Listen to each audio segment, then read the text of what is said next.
ಚಿಕ್ಕವರಿಗೆ hi hello, ದೊಡ್ಡವರಿಗೆ ನಮಸ್ಕಾರ. Guys, ನಮ್ಮ ಇವತ್ತಿನ ಒಂದು ಹಾರರ್ ಸ್ಟೋರಿಗೆ ಹೋಗುವ ಮೊದಲು ಒಂದು ಇಂಪಾರ್ಟೆಂಟ್ ಥಿಂಗ್ನ ನಾನು ನಿಮ್ಮ ಜೊತೆ ಮಾತಾಡೋದಿದೆ. ಅದು ಏನಂದರೆ, ಬಹಳ ದಿನದಿಂದ ನೀವು ನನಗೆ ಕೇಳ್ತಾ ಇದ್ರಿ ಯಾಕೆ ಇಂಟ್ರೋ ಬರ್ತಾ ಇಲ್ಲ ಅಂತ. ಸೊ ಗೈಸ್, ಅದರದ್ದು ರೀಸನ್ ಬಂದುಬಿಟ್ಟು ಏನಂದರೆ, ನಾನು ನನ್ನ ಯೂಟ್ಯೂಬ್ ಚಾನಲ್ನ ನೇಮ್ನ ಚೇಂಜ್ ಮಾಡಿದ್ದೀನಿ. ಮೊದಲಿಗೆ ಅದು ಲಿಮಿಟ್ಲೆಸ್ ಯಾರ್ಡ್ ಅಂತ ಇತ್ತು, ಇವಾಗ ಅದು ಲಿಮಿಟ್ಲೆಸ್ ಯಾರ್ಡ್ 7 ಆಗಿದೆ. ಸೊ ದ್ಯಾಟ್ಸ್ ವೈ ನಾನು ಆ ಇಂಟ್ರೋನ ಹಾಕ್ತಾ ಇಲ್ಲ. ಇವಾಗ ಏನಂದರೆ ಗೈಸ್, ಮೇನ್ ಕ್ವಶನ್, 2 ದಿನದಿಂದ ಇದನ್ನು ಪ್ಲೇ ಮಾಡ್ತಾ ಇದ್ದೀನಿ. ಇದು ಬೆಸ್ಟ್ ಇದೆಯೋ ಆರ್ ಇದು ಬೆಸ್ಟ್ ಇದೆಯೋ, ಯಾವುದು ಬೆಸ್ಟ್ ಇದೆ ಅಂತ ನೀವು ಕಾಮೆಂಟ್ನಲ್ಲಿ ಹೇಳಿ ಗೈಸ್. ಸೊ ಅದರ ಪ್ರಕಾರ ನಾವು ಹೋಗೋಣ ಅಂತ ಹೇಳ್ತಾ ಇವತ್ತಿನ ಒಂದು ಹಾರರ್ ಸ್ಟೋರಿಗೆ ನಾವು ಹೋಗೋಣ. ಏನಂದರೆ ಗೈಸ್, 9th ಪಾಸ್ ಆಗಿ SSLCಗೆ ಹೋಗಿರುವ ಹುಡುಗ, ಹೆಸರು ಬಂದ್ಬಿಟ್ಟು ವರುಣ್ ಅಂತ, ಕರ್ನಾಟಕದ ಒಂದು ಸಿಟಿಯಲ್ಲಿ ಓದ್ತಿರ್ತಾನೆ. ಸೊ ಇವಾಗ ಬೇಸಿಗೆ ರಜೆ ಬೀಳುತ್ತಲ್ಲ 2 ತಿಂಗಳದ್ದು. ಸೊ ಹಾಗಾಗಿ ಅವನೇನು ಮಾಡ್ತಾನೆ ಅಂದರೆ, ತಮ್ಮ ಒಂದು ಅಜ್ಜನ ಮನೆಗೆ ಬರ್ತಾನೆ ಅವನು ಸೂಟಿಗೆ ಅಂತ. ತಮ್ಮ ಫ್ಯಾಮ್ಲಿ ಎಲ್ಲ ಬರುತ್ತೆ. ಬಂದಾಗ ಏನಂದರೆ, ಆ ಹಳ್ಳಿ ಊರಿಗೆ ಹೋಗ್ತಾರೆ ಅವರು. ಆ ಹಳ್ಳಿ ಊರಿನಲ್ಲಿ ಏನಂದರೆ ಒಂದು ಮರ ಇರುತ್ತೆ. ಸೊ ಒಂದು ಮರ ಇರುತ್ತೆ ಆ್ಯಂಡ್ ಆ ಮರದ ಪಕ್ಕನೇ ಒಂದು ಟೆಂಪಲ್ ಇರುತ್ತೆ. 2 ಆಸ್ಪಾಸ್ ಇರ್ತವೆ, ಅಂದರೆ ಸ್ವಲ್ಪ ಹಿಂದೆ ಮುಂದೆ ಇರ್ಬೋದು ಕಾಯಿಸೋದು. ಹೀಗೆ ಇರಬೇಕಾದ್ರೆ ಏನಂದರೆ, ಆ ಒಂದು ಹುಡುಗನಿಗೆ ಹೇಳ್ತಾರೆ ಆ ಊರಿನ ಹಿರಿಯರು ಪ್ಲಸ್ ಆ ಊರಿನಲ್ಲಿ ಇರ್ತಕ್ಕಂಥ ಜನರೆಲ್ಲ ಹೇಳ್ತಾರೆ, ಹೀಗೆ ಈ ಮರದಲ್ಲಿ ಬ್ರಹ್ಮರಾಕ್ಷಸ ಇದೆ, ಸೊ ನೀನು ಇಲ್ಲಿಗೆ ಹೋಗಬಾರ್ದು ಅಂತ ಅಂದಾಗ, ಆಯಿತು. ಇವಾಗ ಏನಂದರೆ ಹುಡುಗನಲ್ಲಿ ಕ್ಯೂರಿಯಾಸಿಟಿ ಇದೆ. ಆಯಿತು ಅಂತ ಇವನು ಸುಮ್ಮನೆ ಇರ್ತಾನೆ ಎಲ್ಲರದು ಮಾತು ಕೇಳ್ಕೊಂಡು. ಇವಾಗ ಏನಂದರೆ ಗೈಸ್, ಅದೇ ಮಾರನೇ ದಿನಾನೇ ಇವರೇನು ಹೇಳಿದಾರಲ್ಲ, ಅದರ ಮಾರನೇ ದಿನಾನೇ ಬೆಳಗ್ಗೆ ಇವನು ಹೇಳ್ತಾನೆ ವಾಕಿಂಗ್ಗೆ ಅಂತ. ಸುಮಾರು 4 ಗಂಟೆಗೆ ಇವನು ಹೇಳ್ತಿರ್ತಾನೆ. ಅಂದರೆ ಇವನು ಓದೋದ್ರಲ್ಲಿ ಆ್ಯಂಡ್ ಸ್ವಲ್ಪ ವರ್ಕೌಟ್ಸ್ ಎಲ್ಲ ಮಾಡೋದ್ರಲ್ಲಿ ಚೆನ್ನಾಗಿರ್ತಾನೆ. 15-16 ವರ್ಷದ ಹುಡುಗ ಆದರೂ ಸಹ. ಸೊ ಇವನು ಆ ಒಂದು ಇದಕ್ಕೆ ಹೋಗ್ತಾನೆ, ಇವನು ಟೆಂಪಲ್ಗೆ ಹೋಗ್ತಾನೆ. ಬೆಳಗ್ಗೆ ಟೆಂಪಲ್ಗೆ ಹೋಗಿ ಇವನು ಅಲ್ಲಿ ಒಂದು ನಮಸ್ಕಾರ ಮಾಡ್ತಾನೆ ದೇವರಿಗೆ. ಎಲ್ಲ ಚೆನ್ನಾಗಿ ಆಗುತ್ತೆ, ಎಲ್ಲ ನಡೀತಾ ಇರುತ್ತೆ. ಹೀಗೆ ಸುಗಂಧಿತವಾದ ಇದು ಬರ್ತಾಯಿದೆ, ವಾಸನೆ ಎಲ್ಲ ಬರ್ತಾಯಿದೆ. ಆ್ಯಂಡ್ ಅಲ್ಲಿ ಏನಂದರೆ ಪೂಜಾರಿ ಸಹ ಎಲ್ಲ ನೀರನ್ನು ಗೊಜ್ಜಿ ಪೂಜೆಯನ್ನು ಮಾಡ್ತಿರ್ತಾರೆ. ಸುಗಂಧಿತ ವಾಸನೆ ಎಲ್ಲ ಬರ್ತಾಯಿದೆ ಗೈಸ್. ಸೊ ಇವಾಗ ಏನಂದರೆ, ಈ ಕಡೆ ಸುಗಂಧಿತ ವಾಸನೆ ಬರ್ತಾಯಿದೆ ಆ್ಯಂಡ್ ಇವೊಂದು ಲಕ್ಷ್ಯ ಏನಾಗುತ್ತೆ ಅಂದರೆ, ಅಕಸ್ಮಾತ್ ಆ್ಯಂಡ್ ಅಚಾನಕ್ಕಾಗಿ ಆ ಒಂದು ಗಿಡದ ಹತ್ರ ಹೋಗುತ್ತೆ. ಸೊ ಇವನು ಆ ಗಿಡದ ಹತ್ರ ನೋಡ್ತಾನೆ ಗೈಸ್. ಬೆಳಗಿನ ಜಾವ ಕತ್ಲೆ ಇದೆ, ಅಲ್ಲಲ್ಲಿಗೆ ಲೈಟ್ ಇರ್ತವೆ. ಇವನಿಗೆ ಅನಿಸುತ್ತೆ ಏನಿರ್ಬೋದು ಅಲ್ಲಿ, ಯಾಕೆ ಜನ ಈ ಥರ ಮಾತಾಡ್ತಾ ಇದ್ದಾರೆ, ನೋಡಬೇಕಲ್ಲ ಅಂತ ಇವನಿಗೆ ಅನಿಸುತ್ತೆ. ಸೊ ಇವನೇನು ಮಾಡ್ತಾನೆ ಅಂದರೆ, ಆ ಮರದ ಹತ್ರ ಹೋಗ್ತಾನೆ. ಅಂದರೆ ಏನೋ ಒಂಥರ ಸೆಳೆತ. ಹೋಗ್ತಾನೆ, ಹೋಗಿ ನೋಡಿದರೆ ಮುಡ್ತಾನೆ ಆ ಮರನ, ಏನೂ ಇಲ್ಲ. ಇವನಿಗೆ ಒಂಥರ ನಗ್ತಾನೆ, ಹೇ ಹಳ್ಳಿ ಜನ ಏನಿದ್ದಾರೆ ಇವರು ಅಂತ. ಅವನು ಆ ಮರಕ್ಕೆ ಈ ಥರ ಎಲ್ಲ ಕೈ ಮುಡ್ತಾನೆ, ಸುತ್ತಾಡ್ತಾನೆ. ಅಲ್ಲಿ ಏನೂ ಇರೋದಿಲ್ಲ. ಬಟ್ ಏನಂದರೆ ಗೈಸ್, ಅಲ್ಲಿ ಒಂಥರ ಅಟ್ಮಾಸ್ಫಿಯರಲ್ಲಿ ಚೇಂಜ್ ಆಗ್ತಾ ಇರುತ್ತೆ. ಏನಂದರೆ, ಇತ್ತ ಕಡೆ ಏನು ಗುಡಿ ಇತ್ತಲ್ಲ, ಆ ಗುಡಿಯಲ್ಲಿ ಒಂಥರ ಬೆಚ್ಚಗಿನ ವಾತಾವರಣ ಇತ್ತು. ಸ್ವಲ್ಪ ಏನೋ ಬೆಚ್ಚಗೆ ಇದ್ದಂಗಿತ್ತು, ಹಾಟ್ ಸ್ವಲ್ಪ. ಬಟ್ ಈ ಮರದ ಹತ್ರ ಬಂದ ಕೂಡಲೇ ಏನಂದರೆ ಸ್ವಲ್ಪ ತಂಪಿಗೆ ಸ್ಟಾರ್ಟ್ ಆಗುತ್ತೆ. ಆದರೂ ಏನು ಗಾಳಿ ಬರ್ತಾ ಇರುತ್ತಲ್ಲ ಮರದ ಕೆಳಗೆ, ಆಕ್ಸಿಜನ್ ಆದಿದಂತ ಇವನು ಸುಮ್ಮನೆ ಆಗ್ತಾನೆ.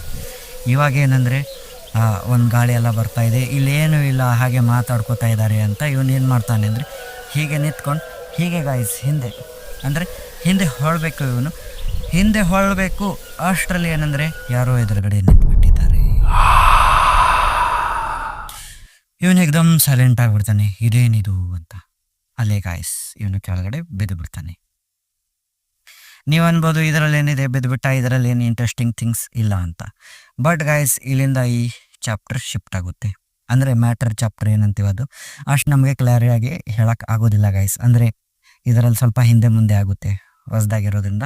ಸೊ ಇಲ್ಲಿಂದ ಮ್ಯಾಟರ್ ಶಿಫ್ಟ್ ಆಗುತ್ತೆ. ಎಲ್ಲಿಗಂದರೆ, ಇವಾಗ ಆ ಒಂದು ಮನೆ ಏನಿರುತ್ತಲ್ಲ ಹುಡುಗನ ಮನೆ, ಅಲ್ಲಿಗೆ ಶಿಫ್ಟ್ ಆಗುತ್ತೆ. ನೋಡಿದರೆ ಸುಮಾರು ಬೆಳಗ್ಗೆ 8 ಗಂಟೆ. ಇವನು ಬಿದ್ದಿರೋದು ಎಷ್ಟು, 4:30 ಸುಮಾರಿಗೆ. ಅಂದರೆ 4 ಗಂಟೆಗೆ ಇವನು ಹೋಗಿದ್ನಲ್ಲ. ಸೊ ಇವನು 8 ಗಂಟೆಗೆ ಇವಾಗ ಬೆಡ್ ಮೇಲೆ ಮಲ್ಕೊಂಡಿರ್ತಾನೆ. ಆವಾಗ ಇವನಿಗೆ ಅಕಸ್ಮಾತಾಗಿ ಎಚ್ಚರ ಆಗುತ್ತೆ. ಅಕಸ್ಮಾತ್ ಅಂತೀನಿ ನೋಡಿ ಗೈಸ್, ಅಚಾನಕ್ಕಾಗಿ ಇವನಿಗೆ ಎಚ್ಚರ ಆಗುತ್ತೆ. ಎಚ್ಚರ ಆದ ತಕ್ಷಣ ಇವನು ತಂದೆ ತಾಯಿಗೆ ಅಡಿಕೆ ಕೇಳ್ತಾನೆ, ನಾನು ಇಲ್ಲಿಗೆ ಹೇಗೆ ಬಂದೆ ಅಂತ ಕೇಳ್ತಾನೆ. ಕೇಳಿದಾಗ ಅವ್ರಂತಾರೆ, ಏನಿಲ್ಲ ಬಿಡು ಹಾಗೆ ಅಂತಾರೆ ಅವರು. ಇವನಿಗೇನು ಹೇಳೋಕೆ ಹೋಗೋದಿಲ್ಲ ಅವರು. ಆ್ಯಂಡ್ ಅವನು ತನ್ನ ಕೈನ ನೋಡ್ತಾನೆ ಗೈಸ್. ಕೈ ನೋಡಿದರೆ ಯಾರೋ ಕಚ್ಚಿದ ಗುರುತು. ಸೊ ಅವನ ಕೈ ತುಂಬ ನೋವ್ತಾ ಇರುತ್ತೆ. ಅವ್ನು ಕೇಳ್ತಾನೆ, ಏನಿದು ಕಚ್ಚಿದ ಗಾಯಗಳಾಗಿದೆಯಲ್ಲ ಅಂತ. ಅಂದಾಗ ಅವ್ರಂತಾರೆ, ಆ ಮರದ ಹತ್ರ ನೀನು ಹೋಗಿದೆಯಲ್ಲ, ನಾವು ಹೇಳಿದ್ವಿ ನಿನಗೆ ಹೋಗಬೇಡ, ಬ್ರಹ್ಮ ರಾಕ್ಷಸ ಇದೆ ಅಂತ, ಬಟ್ ನೀನು ಕೇಳಿಲ್ಲ. ನೋಡು, ಯಾವುದೋ ಒಂದು ನಾಯಿ ಕಚ್ಚಿದೆ, ಆ ನಾಯಿಯಲ್ಲಿ ಅಡ್ಡಾಡಿ ಕಚ್ತಾ ಇರೋದ್ರಿಂದ ನಾವು ನಿನಗೆ ಹೇಳಿದ್ವಿ ಬ್ರಹ್ಮ ರಾಕ್ಷಸ ಇದೆ ಅಂತ. ನಾವು ಸುಳ್ಳು ಹೇಳಿದ್ವಿ, ಅಲ್ಲಿ ಯಾವುದು ದೆವ್ವ ಇಲ್ಲ. ಇವಾಗ ನೀನು ಅಲ್ಲಿ ಹೋಗ್ತೀಯ ಮತ್ತೆ ಅಂತ ಅಂತಾರೆ ಅವರು. ಬಟ್ ಇವನಿಗೆ ಒಂಥರ ಕ್ವಶನ್, ಯಾಕಂದರೆ ಇವನು ಬೆಳಗ್ಗೆ ಏನೋ ಕಂಡಿದ್ದಾನೆ. ಇವರು ಒಂದು ನಾಯಿ ಕಚ್ಚಿದೆ ಅಂತ ಇವನ ಕೈಗೆ ಕಚ್ಚಿದೆ ಅಂತ ಅವ್ರು ಹೇಳ್ತಾ ಇದ್ದಾರೆ. ಬಟ್ ಅವನೊಂದು ಫಾಗ್ ಥರ, ಅಂದರೆ ಈ ಗಾಳಿ ಇರುತ್ತಲ್ಲ, ಏನಂತೀವಿ ನಾವು ಇದಕ್ಕೆ, ಮಂಜು ಥರ ಬರುತ್ತಲ್ಲ ಗೈಸ್, ಹೊಗೆ. ಆ ಹೊಗೆಯಲ್ಲಿ ಒಂದು ಆಕೃತಿ ಕಂಡಿರ್ತಾನೆ ಇವನು. ಅದು ಹೇಗಂದರೆ ಎಕ್ದಮ್ ಫೇಸ್ ಮುಂದೆ ನಿಂತಿರುತ್ತೆ, ಬಾಸ್ ಅಂತ ಬಂದು ನಿಂತಿರುತ್ತೆ ಗೈಸ್. ಸೊ ಅಂಥ ಒಂದು ಆಕೃತಿಯನ್ನು ಇವನು ಕಂಡಿದ್ದಾನೆ. ಬಟ್ ಅವ್ರ ಮನೆಯವರು ಅದನ್ನು ಡಿನೈ ಮಾಡ್ತಿದ್ದಾರೆ. ಆಯಿತು, ಎಲ್ಲ ಮುಗೀತು. ಆ್ಯಂಡ್ ಇವನು ಸಮಾಧಾನ ಆಗ್ತಾನೆ ಆ್ಯಂಡ್ ಅಲ್ಲಿಗೆ ಹೋಗೋದಿಲ್ಲ. ಇಲ್ಲಿಗೆ ಈ ಮ್ಯಾಟ್ರ್ ಕಟ್ಟಾಗುತ್ತೆ. ಇಲ್ಲಿ ಕಚ್ಚಿರ್ತಕ್ಕಂಥ ಮ್ಯಾಟ್ರ್ ಕಟ್ಟಾಗುತ್ತೆ. ಇವಾಗ ಏನಂದರೆ ಇವರು ಮತ್ತೆ ಅಲ್ಲಿನಿಂದ ತಮ್ಮ ಸಿಟಿಗೆ ಮರಳ್ತಾರೆ. ಇವರು ಮರಳಿ ಇವಾಗ ಎಲ್ಲ ಚೆನ್ನಾಗೆಲ್ಲ ಮಾಡ್ತಾನೆ. SSLC ಪಾಸ್ ಆಗ್ತಾನೆ, PUC ಸೆಕೆಂಡ್ ಇಯರ್ ಪಾಸ್ ಆಗ್ತಾನೆ, ಡಿಗ್ರಿ ಎಲ್ಲ ಮುಗಿಸ್ತಾನೆ ಗೈಸ್. ಇಷ್ಟೊತ್ತಿಗೆ ಒಂದು ಏಜ್ ಬಂದುಬಿಟ್ಟು 23 to 24 ಆಗಿರುತ್ತೆ. ಇವಾಗ ಏನಂದರೆ ಇವನು ತನ್ನ ಫ್ರೆಂಡ್ ಜೊತೆ ಇವಾಗ ಒಂದು ಊರಿಗೆ ಹೋಗಬೇಕು, ಎಂಟ್ರೆನ್ಸ್ ಎಕ್ಸಾಮ್ ಬರೆಯೋಕ್ಕೆ. ಯಾವುದೋ ಒಂದು TET ಆದಿದೆ, ಯಾವುದೋ ಒಂದು ಎಕ್ಸಾಮ್ ಬರಿತಾ ಇರ್ತಾನೆ ಇವನು. ಸೊ ಇವನು ಹೋಗ್ತಿರ್ಬೇಕಾದ್ರೆ ಏನಂದರೆ ತನ್ನ ಫ್ರೆಂಡ್ ಜೊತೆ ಹೋಗ್ತಿರ್ತಾನೆ. ಏನು, ಆ ನಾಯಿ ಕಚ್ಚಿತ್ತಲ್ಲ ಗೈಸ್, ಆ ನಾಯಿ, ಅದೇ ನಾಯಿದು ಅದೇ ಊರಿನ ಒಂದು ಫ್ರೆಂಡ್ ಇರ್ತಾನೆ ಇವನು. ಅಂದರೆ ಅದೇ ಊರಲ್ಲಿ ಇವರು ಚಿಕ್ಕಂದಿದ್ದಾಗೆಲ್ಲ ಆಟ ಆಡ್ತಾಯಿದ್ರು. ಸೊ ಇವಾಗ ಇವನ ಜೊತೆನೇ ಓದ್ತಾ ಇದ್ದ. ಬಟ್ ಇವಾಗ ಏನಂದರೆ ಇಬ್ಬರು ಹೋಗ್ತಾ ಇರ್ತಾರೆ, ಇವರು ಎಕ್ಸಾಮ್ ಬರೆಯೋಕ್ಕೆ ಹೋಗ್ತಾ ಇದ್ದಾರೆ. ಸೊ ಟ್ರೈನ್ ಎಲ್ಲ ಬುಕ್ ಮಾಡಿರ್ತಾರೆ, AC ಟಿಕೆಟ್ ಎಲ್ಲ ಬುಕ್ ಮಾಡಿರ್ತಾರೆ, ನೈಟ್ ಎಲ್ಲ ಹೋಗ್ತಿರ್ತಾರೆ. ಇವರು ಹೋಗ್ತಿರ್ಬೇಕಾದ್ರೆ ಏನಂದರೆ ಇಬ್ಬರದು ಸ್ವಲ್ಪ ಡಿಸ್ಟೆನ್ಸ್ ಬಂದುಬಿಡುತ್ತೆ. ಲಾಸ್ಟ್ ಮೂಮೆಂಟ್ನಲ್ಲಿ ನಾವೇನಾದರೂ ಟ್ರೈನ್ ಟಿಕೆಟ್ ಬುಕ್ ಮಾಡಿದರೆ ಒಂದೇ ಕಡೆ ಬರೋದಿಲ್ಲ. ಸೊ ಬೇರೆ ಕಡೆ ಬಂದಿದೆ. ಇವೊಂದು ಒಂದು ಬೋಗಿಯಲ್ಲಿ ಬಂದರೆ ಇವೊಂದು ಒಂದು ಬೋಗಿಯಲ್ಲಿ ಬಂದಿದೆ ಲಾಸ್ಟ್ನಲ್ಲಿ. ಅವರೊಂದು ಲಾಸ್ಟ್ನಲ್ಲಿ ಬಂದಿದೆ, ಇವೊಂದು ಫಸ್ಟ್ ಇದರಲ್ಲಿ ಬಂದಿದೆ. ಸೊ ಇಬ್ಬರು ಹತ್ಕೋತಾರೆ ದೂರನೇ. ಅವ್ರಂತಾರೆ, ಹೋಗಲಿ ಬಿಡು, TT ಹೇಳಿ ನಾವು ಒಂದೇ ಕಡೆ ಮರ್ಜ್ ಮಾಡ್ಕೊಳ್ಳೋಣ, ಅಂದರೆ ಇದು ಸ್ವಲ್ಪ ದುಡ್ಡು ಕೊಟ್ಟೆಲ್ಲ ಮಾಡೋಣ ಅಂತಾರೆ. ಆಯಿತು ಅಂತ ಇವಾಗ ಹತ್ತಿದ್ದಾರೆ. ಟ್ರೈನ್ ಮೂವ್ ಆಗ್ತಾ ಏನಂದರೆ TT ಬರ್ತಾನೆ. TT ಬಂದು ರಾಹುಲ್ಗೆ ಟಿಕೆಟ್ ಕೇಳ್ತಾನೆ. ರಾಹುಲ್ ಅಲ್ಲ ಗೈಸ್, ಅವರು ಕನ್ಫ್ಯೂಸ್ ಆಯ್ತು ನನಗೆ ಸ್ವಲ್ಪ. ಅವ್ರು ಹೇಳಿದ್ದು ಬೇರೆದು, ಅಂದರೆ ಮೇನ್ ಹೆಸರುಗಳನ್ನು ನಾವು ಇಲ್ಲಿ ಹೇಳೋದಿಲ್ಲಲ್ವ. ಸೊ ವರುಣ್ಗೆ ಕೇಳ್ತಾರೆ ಅವರು ಟಿಕೆಟ್ನ. ಕೇಳಿದಾಗ ಇವನು ನೋಡ್ತಾನೆ ಎಲ್ಲ ಕಡೆ, ನೋಡಿದರೆ ಟಿಕೆಟ್ ಇಲ್ಲ ಗೈಸ್. ಸೊ ಇವನಂತಾನೆ, ಇಲ್ಲ ನನ್ನ ಫ್ರೆಂಡ್ ಹತ್ರ ಟಿಕೆಟ್ ಇದೆ, ನಾನು ನಿಮಗೆ ಆಮೇಲೆ ಇಸಿದು ಕೊಡ್ತೀನಿ ಅಂತ ಹೇಳ್ತಾರೆ. ಬಟ್ TT ಕೇಳೋದಿಲ್ಲ. TT ಏನಂತಾರೆ ಅಂದರೆ, ಇಲ್ಲ, ನೀನು ನೆಕ್ಸ್ಟ್ ಸ್ಟೇಷನ್ ಬರುತ್ತಲ್ಲ ಅದರಲ್ಲಿ ಇಳ್ಕೊಂಡು ನೀನು ಟ್ರೈನಿಂದ ಹೊರಗಡೆ ಹೋಗಬೇಕು, ಇಲ್ಲಾಂದರೆ ನಾವು ಪೊಲೀಸಿಗೆ ಹಿಡಿದು ಕೊಡ್ಬಿಡ್ತೀವಿ ಅಂತ ಹೇಳ್ತಾರೆ. ಅಂದಾಗ ಆಯಿತು ಅಂತ ಇವನು ಕುಂದಿರ್ತಾನೆ. ನೆಕ್ಸ್ಟ್ ಸ್ಟೇಷನ್ ಬರುತ್ತೆ. ಇಷ್ಟೊತ್ತಿಗೆ ಏನಂದರೆ ಗೈಸ್ ರಾತ್ರಿ 11:30 ಆಗಿದೆ. ಸೊ ಇವನು ಕೂತಿರ್ತಾನೆ. TT ಮತ್ತೆ ಬರ್ತಾರೆ, ಬಂದು ಇವನನ್ನು ಕೆಳಗಡೆ ಇಳಿಸ್ತಾರೆ. ಇಳಿಸಿದ ತಕ್ಷಣ ಇವನು ಅಯ್ಯೋ ಅಂತಾನೆ, ಏನು ಮಾಡೋದು ಅಂತ ಮುಂದ್ಗಡೆ ಹೋಗ್ಬೇಕು ಇವನು ಮುಂದಿನ ಬೋಗಿಗೆ. ಬಟ್ ಆಗೋದಿಲ್ಲ. ಸೊ ಇಳ್ಕೊಂಡ ಇವನು. ನನಗನ್ಸುತ್ತೆ ಇಲ್ಲಿ ಇಬ್ಬರದು ಟ್ರೈನ್ ಟಿಕೆಟ್ ಮಿಸ್ ಆಗಿರುತ್ತೆ. ಅಂದರೆ ಇವ್ರು ಕೆಳಗಡೆ ಬಿಟ್ಟಿರ್ತಾರೋ ಆರ್ ಮನೆಯಲ್ಲೇ ಬಿಟ್ಟು ಬಂದಿದ್ದಾರೋ ಗೊತ್ತಿಲ್ಲ. ಸೊ ಇಳ್ಕೊಂಡು ಮುಂದ್ಗಡೆ ಹೋಗ್ತಿರ್ತಾನೆ ಇವನು. ಅವನಿಗನ್ಸುತ್ತೆ ತನ್ನ ಫ್ರೆಂಡ್ಸ್ ಸಹ ಇಳ್ಕೊಂಡಿದ್ದಾನೆ, ಅಂದರೆ ಅವನನ್ನು ಸಹ ಅವರು ಇಳಿಸಿರ್ತಾರೆ ಅಂತ.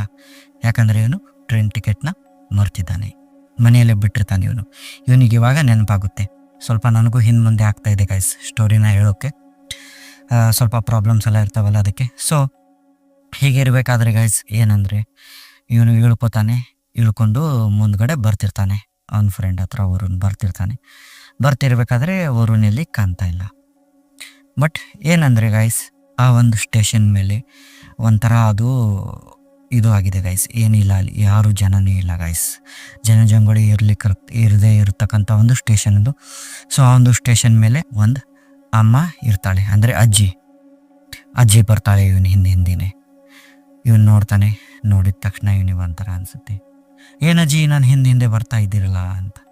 ಅಂದಾಗ ಅವಳಂತಾಳೆ, ಏನೂ ಇಲ್ಲ, ನನಗೊಂದು ಸ್ವಲ್ಪ ನೀರು ಕೊಡ್ತೀಯ ನೀನು ಅಂತ. ಇವನು ವೈ ನಾಟ್ ಶೋರ್ ಅಂತ ಇವನು ತನ್ನ ಬ್ಯಾಗ್ನಿಂದ ನೀರು ತೆಗಿತಾನೆ, ಬಟ್ ನೀರು ಖಾಲಿ.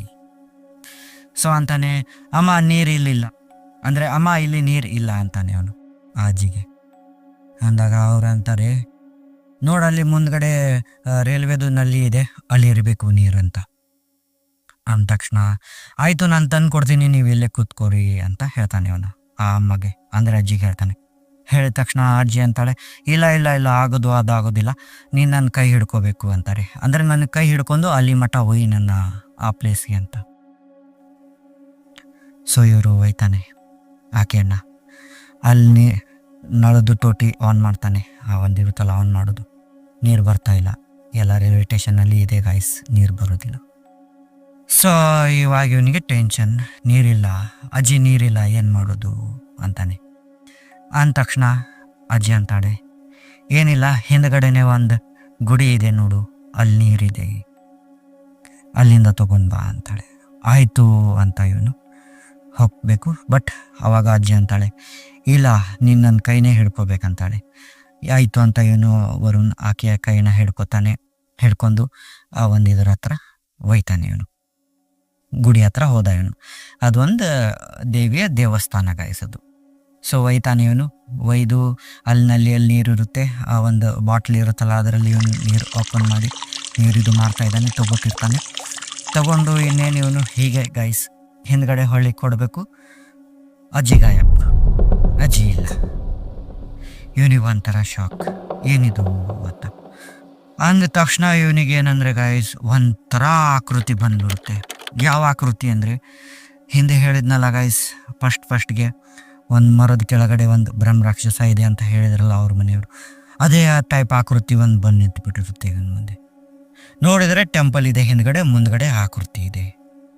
ಇವನಿಗನ್ಸುತ್ತೆ ಅಮ್ಮ ಏನು ದೆವ್ವಾಗಿಟ್ರೆ ಟ್ರಾನ್ಸ್ಫಾರ್ಮೇಷನ್ ಆದ್ಲ ಅಂತ ಹೆದರ್ತಾನೆ. ಇವನು ಹೆದರಿ ಸೀದಾ ಗುಡಿ ಒಳಗೆ ಹೋದವನೇ ಇವನು ಕೂತ್ಕೊಂಡ್ಬಿಡ್ತಾನೆ, ದೇವಿಯ ನಾಮ ಸ್ಮರಣೆಯನ್ನು ಮಾಡ್ಕೊತ ಕೂತ್ಕೋತಾನೆ ಗೈಸ್. ಹೊರಗಡೆಯಿಂದ ಏನೋ ಒಂದು ತಿನ್ನೋ ಸೌಂಡ್ ಬರ್ತಾ ಇದೆ, ಕಡ ಕಡ ಕಡ ಕಡ ಕಡ ಅಂತ. ನೋಡಿದರೆ ಇವನ ಕೈಗೆ ಏನೋ ಕಚ್ಚಿದ ಗಾಯ, ಅಂದರೆ ಅವಾಗಾಗಿತ್ತಲ್ಲ ಗೈಸ್ ಅದೇ ಥರ ಇವಾಗೂ ಆಗಿದೆ.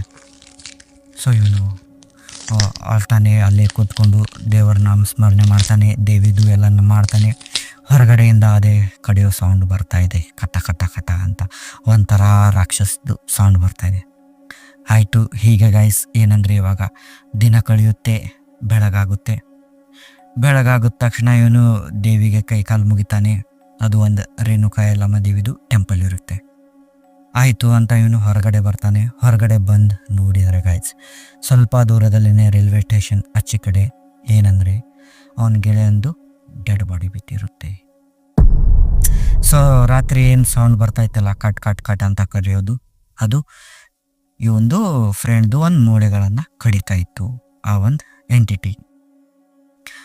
ಆಯಿತು ಅಂತಾನೆ ಇವನು ಆಯ್ತಂತ ಇವಾಗ ಎಲ್ಲ ಹೇಳ್ತಾನೆ, ಮನೆಯವರಿಗೆಲ್ಲ ಕಾಲ್ ಮಾಡಿ ಹೇಳ್ತಾರೆ, ಇವರೆಲ್ಲ ಜನ ಎಲ್ಲ ಸೇರಿರುತ್ತೆ. ಹೀಗೆ ಮುಗಿಯುತ್ತೆ. ಆ್ಯಂಡ್ ಇವಾಗ ಇವನ ಫ್ಯಾಮ್ಲಿಯವ್ರು ಕೇಳ್ತಾರೆ, ಹೌದು ಅವನೇನೋ ಸತ್ತ, ನೀನು ಹೇಗೆ ಉಳ್ಕೊಂಡೆ ಅಂತ. ಅಂದಾಗ ಇವನಂತಾನೆ, ಏನು ಗೊತ್ತಿಲ್ಲ, ಒಂದು ಅಮ್ಮ ಬಂದಿದ್ಲು, ನೀರು ಬೇಕಂದ್ಲು, ಆಕೆ ನನ್ನ ಕೈ ಹಿಡ್ಕೊಂಡು ಹೋಗು ಅಂತ ಅಂದ್ಲು, ಆಕೆ ಜೊತೆನೇ ನಾನು ಬಂದು ನೋಡಿದರೆ ಅವಳು ಮಾಯಾ ಅಂದ ತಕ್ಷಣ ಇವ್ರು ಕೇಳ್ತಾರೆ ಮುಂದೇನಾಯಿತು ಅಂತ. ನಾನು ಗುಡಿ ಒಳಗೆ ಹೋಗಿ ಕೂತ್ಕೊಂಡ್ಬಿಟ್ಟೆ, ಅಷ್ಟರಲ್ಲಿ ಏನೋ ಸೌಂಡ್ ಸ್ಟಾರ್ಟ್ ಆಯಿತು ಮೊದಲಿಗೆ. ಸೊ ಅದನ್ನು ನೋಡಿ ನಾನು ಹೆದರ್ಕೊಂಡು ಹೋಗ್ಬಿಟ್ಟೆ ಅಂತ ಅಂದಾಗ ಅವ್ರ ಮನೆಯವ್ರು ಅಂತಾರೆ, ಅದ್ರದ್ದು ಆಕೃತಿ ಹೇಗಿತ್ತು ಅಂದರೆ ಫೇಸ್ ಕಟ್ಟೆಲ್ಲ. ಅಂದಾಗ ಅವನೇನು ಮಾಡ್ತಾನೆ ಅಂದರೆ ಆ ಟೆಂಪಲ್ನಲ್ಲಿ ಇರುತ್ತಲ್ಲ ಗೈಸ್ ದೇವಿದು ಮೈ ಮೇಲೇನು ಸೀರೆ ಉಟ್ಟಿರ್ತಾಳಲ್ಲ, ಹಸಿರು ಸೀರೆ, ಅದೇ ತೋರಿಸ್ತಾನೆ. ಆ ದೇವಿ ಸೀರೆ ಇದೆಯಲ್ಲ ಅದೇ ಥರ ಇತ್ತು ಅಂತ. ಅಂದ ತಕ್ಷಣ ಎಲ್ಲರಿಗೂ ಗೊತ್ತಾಗುತ್ತೆ ಏನಂದರೆ ದೇವಿ ಬಂದು ಇವನನ್ನು ಕಾಪಾಡಿದಾಳೆ ಅಂತ. ಸೊ ಹೀಗೆ ಕೆಲವೊಂದು ಟೈಮ್ ಗೈಸ್ ಏನಂದರೆ ದೇವರೇ ಪ್ರತ್ಯಕ್ಷವಾಗಿ ಕಾಪಾಡಬೇಕಂತ ಇಲ್ಲ, ಯಾವುದೋ ಒಂದು ಅಜ್ಜಿ ರೂಪದಲ್ಲಿ ಯಾವುದೋ ಒಂದು ರೂಪದಲ್ಲಿ ಬಂದು ಅವರು ಕಾಪಾಡ್ತಿರ್ತಾರೆ. ನೋಡಿ ನೀವು ಕಷ್ಟದಲ್ಲಿದ್ದಾಗ ಈ ಥರ ಆಗಿದ್ದರೆ ಕಾಮೆಂಟ್ನಲ್ಲಿ ಹೇಳಿ ಗೈಸ್. ಆ್ಯಂಡ್ ಒಂದು ರೇಣುಕಾ ಯಲ್ಲಮ್ಮ ದೇವಿಗೆ ನಮಸ್ಕಾರ ಅಂತ ಬರೀರಿ ಗೈಸ್. ಉದೋ ರೇಣುಕಾ ಯಲ್ಲಮ್ಮ ಅಂತ ಬರೀರಿ ಗೈಸ್ ಕಾಮೆಂಟ್ನಲ್ಲಿ. Thank you guys.